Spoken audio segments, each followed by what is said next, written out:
2025 ജൂണിൽ 260 പേർ കൊല്ലപ്പെട്ട എയർ ഇന്ത്യ വിമാന അപകടത്തിൽ നിന്നും അത്ഭുതകരമായി രക്ഷപ്പെട്ട ഏക വ്യക്തി ഇപ്പോഴും കാത്തിരിക്കുന്നു സത്യസന്ധമായ ഉത്തരങ്ങൾക്കായി. ദുരന്തം നടന്ന് ഒരു വർഷം പിന്നിടുമ്പോഴാണ് സത്യസന്ധവും സുതാര്യവുമായി ഉത്തരങ്ങൾ ലഭിക്കണമെന്ന് ആവശ്യപ്പെട്ട് വിശ്വാസ് കുമാർ രമേശ് രംഗത്തെത്തിയിരിക്കുന്നത്. ബ്രിട്ടീഷ് പൗരത്വമുള്ള വിശ്വാസ് മാത്രമാണ് ബോയിംഗ് 787 ഡ്രീം ലൈൻ തകർന്നു വീണപ്പോൾ രക്ഷപ്പെട്ടത്.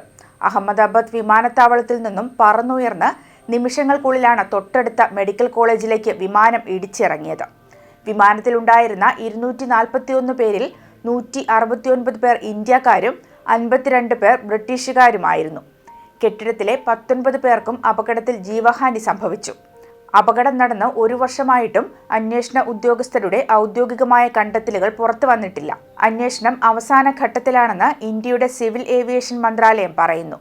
ജൂൺ 12 നടന്ന അപകടത്തിന്റെ വാർഷികത്തിലെങ്കിലും റിപ്പോർട്ട് പുറത്തുവരുമെന്ന പ്രതീക്ഷയിലാണ് വിശ്വാസും അപകടത്തിൽ പ്രിയപ്പെട്ടവരെ നഷ്ടപ്പെട്ടവരും.